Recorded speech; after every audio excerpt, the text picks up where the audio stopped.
Today's episode of Inside Gaming Daily is sponsored by Ring Neighbors. You can download the app at ring.com/inside today. Hey everyone, welcome back to Inside Gaming for Tuesday. Hey, it's Tuesday. Everything important happens on Tuesday. Sony made big headlines this week when it announced that it's acquiring Insomniac Games, the studio that made Spider-Man, the PlayStation 4, as well as the Ratchet & Clank series. Crap, does this mean we're not going to get Sunset Overdrive 2 or Fuse 2? My brain is breaking inside. Only one of those things makes me sad. I liked both of those games.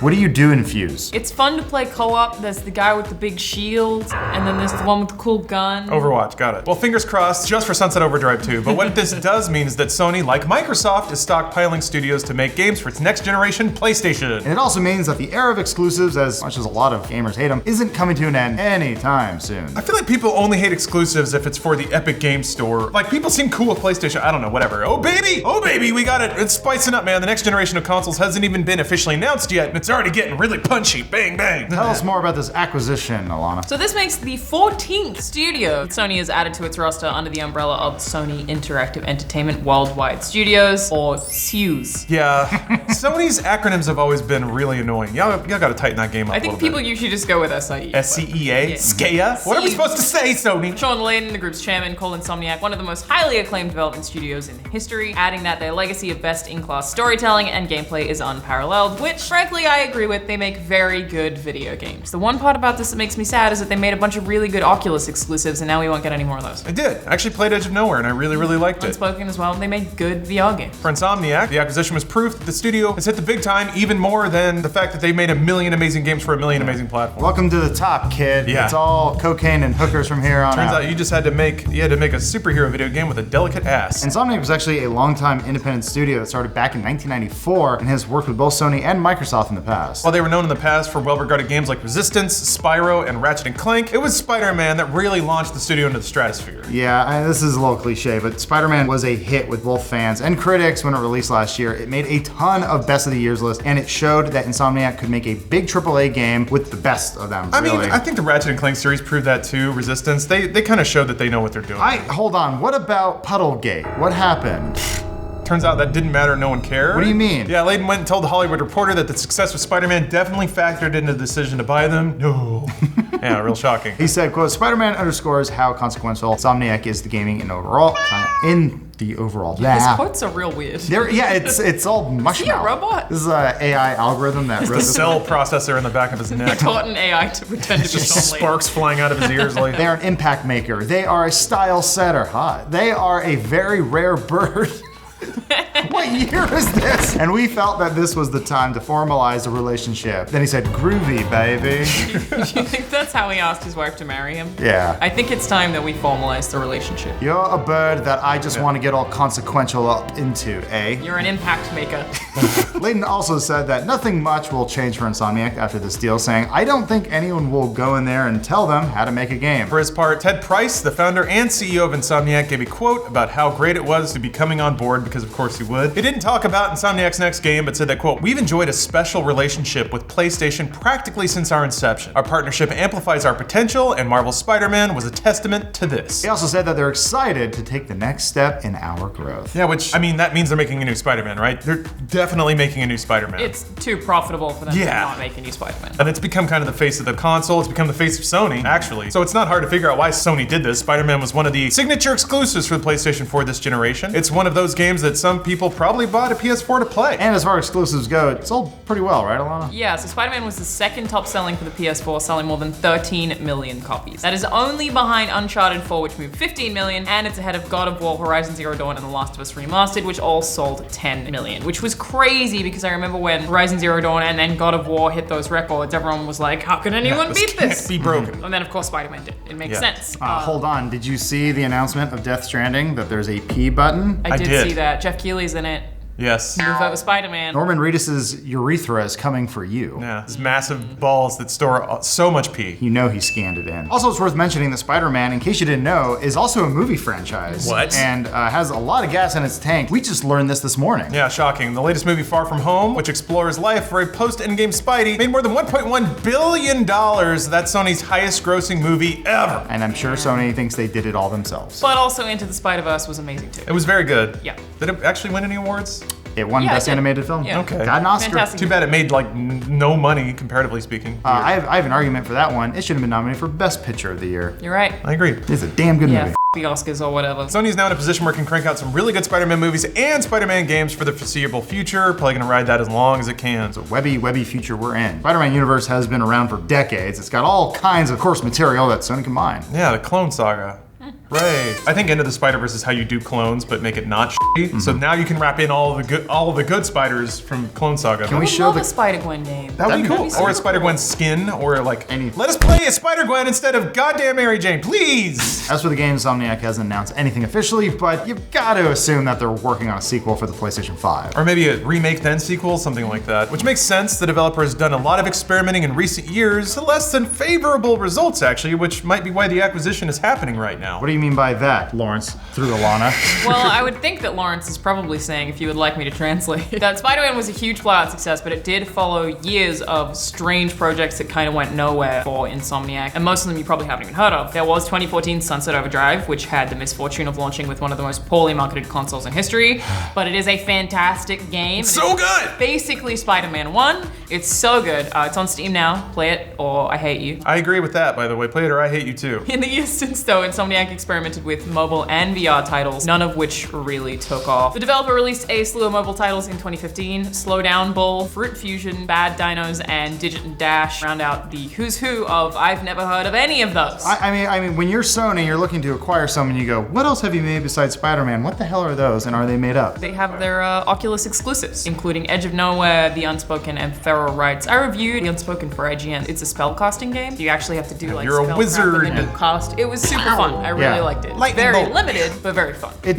just crazy. I know Insomniac's been around forever, and they've been making a lot of games that people know about, but like, kind of blows my mind that they didn't really have a huge hit until Spider-Man. I mean, they made a Ratchet lot and of good. Clank. I feel like Ratchet and Clank counts. Yeah. For the longest time, I thought they were just going to be a Ratchet and Clank They studio. made a movie out of it. They did, and Huh. it was not good. Gotta give it up for Insomniac though. They do work for a living. It's rare to see a developer that size put out titles at the pace they have, especially when they're not just, owned outright, or at least they weren't back then. Yeah, 2016 also saw the developer release the Ratchet and Clank remake for PS4 and Song of the Deep for PS4, PC, and Xbox, so maybe you've heard of those. Song of the perhaps. Deep was awesome. I really didn't like it. Really? Yeah, it's one of the only games they've made that I didn't like. For a non-Japanese studio, they make a lot of games. Yeah. I think that they've played the sort of indie route where they've let people buy games. That's how a lot of up-and-coming studios make games. That's how the team who made Rocket League started out. They're like, what if we made games for other people to make money? And now this is probably what their end goal was. Sure, they got paid to make Spider-Man. Now they're acquired, they get to just work on the cool stuff they like, because Sony Spider-Man. is supposed to be pretty hands-off when it comes to development. Yeah. Yeah, they kind of remind me of Platinum in that regard. How they just bang out titles. I don't know how they do it, but they hit a Absolutely like pace. Platinum. Or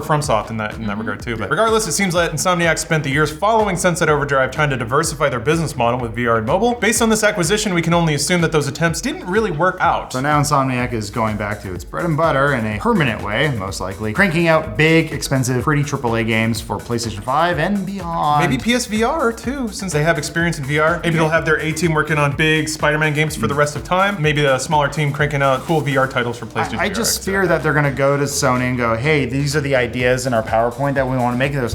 That's cute, Spider-Man. Good Spider-Man. Yeah. I feel like they'll probably be allowed to make a mix of stuff. Like, I think so. genuinely, my understanding of the way that the Sony studios work is that they are allowed to pretty much make whatever games that they want. It's also a safe bet that Sony also did this to keep Insomniac out of the hands of Microsoft. Oh, yeah, absolutely. Microsoft has been on a studio acquisition binge of its own, snapping up well-regarded studios like Obsidian, In Exile, Double Fine, and many more to come, I'm sure. Yeah, one of the biggest knocks on the Xbox One this generation was its lack of exclusives, and it's clear that Microsoft isn't going to make that same mistake again. And just for fun, we counted up all the exclusives Math. on the PS4 and the Xbox One. The PS4 had about 79 compared to, wait for it, 11. Yeah. The Xbox One. Does that count games that also came out on PC? No, that makes the list extra sad because it's a lot of like very early Kinect stuff. And sales-wise, the PS4 has sold 100 million versus we don't know because Microsoft hasn't released sales numbers for the Xbox in a while, but it's estimated they've sold between 40 and 60 million. If they were doing anything close to 100 million, we'd probably have seen We would the definitely have stats. heard about it by now. Yeah. I mean, were there any actually good exclusives though in the time of the Xbox, Lana? Anything worth mentioning? Sunset Overdrive. Overdrive. Play it, everybody. It's on PC now too. I keep saying that. Play it. For a while, it was a rare bright spot for the Xbox One. Basically, the only thing to play for the first year, unless you Yeah. really like D4 4 or Crimson Right. Dragon? While Microsoft has shown a willingness to put some of its games on other platforms, Sony has been a lot more stubborn about that in their little walled garden we like to call PlayStation. They had to be dragged kicking and screaming into allowing crossplay, so we're definitely not going to see the new Spider-Man game on anything other than a PlayStation, or will we?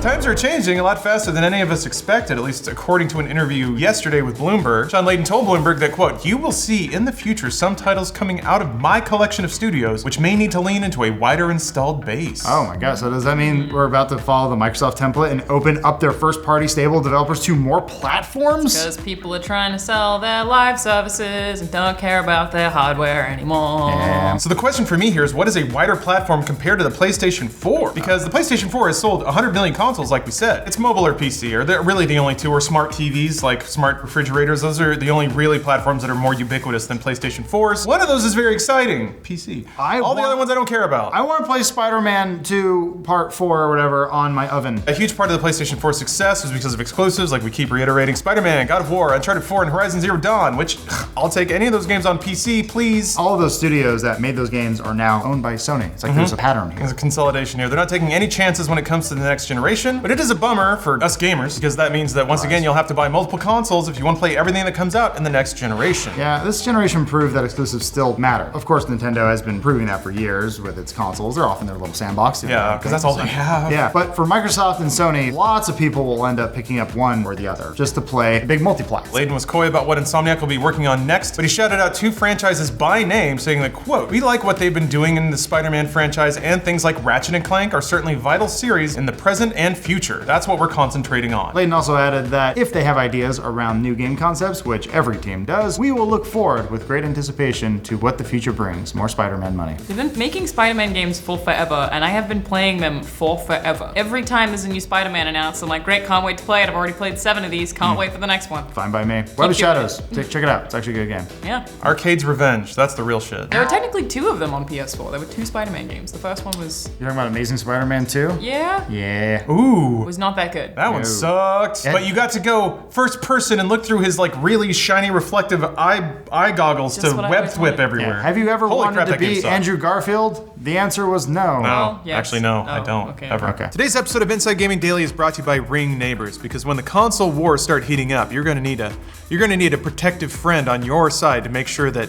people on the other side don't start creeping around your house and messing with you. That's right, if you're Team PlayStation, you know those ex-bros are gonna start creeping around. They're gonna be crawling through your lawn. You're gonna want Ring Neighbors to help you out. So Ring Neighbors, yes, it's from the company that makes the Ring doorbells and stuff, all the video camera stuff. They're actually branching off and developing a neighborhood safety app. So there are other apps that basically operate like neighborhood message boards. This is different because it's exclusively focused on safety.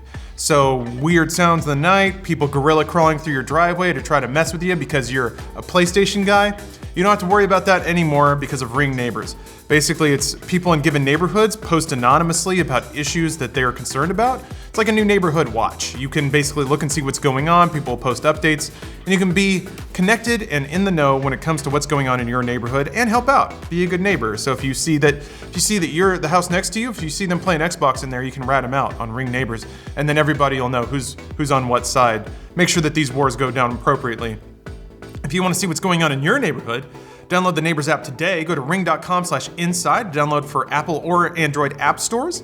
That's ring.com/inside. Make your neighborhood safer today with the Neighbors app by Ring. So thank you, Ring Neighbors, for sponsoring, and thank you for fighting the good fight out there. Remember the part where Spider-Man stops a car 18 different times every time you play it? Oh boy. And it's always dynamic, doesn't matter where you're in the city, and it still looks good? Yeah. Blows my mind. I got could have kinda spent tired 5 of that. hours just swinging around that city. You didn't even have to give me objectives. Appreciate that they did, though. Hey, thanks for the Tobey Maguire skin. Oh yeah, that's right. They added classic pizza time Yeah, Spider-Man. he's fat and vegan.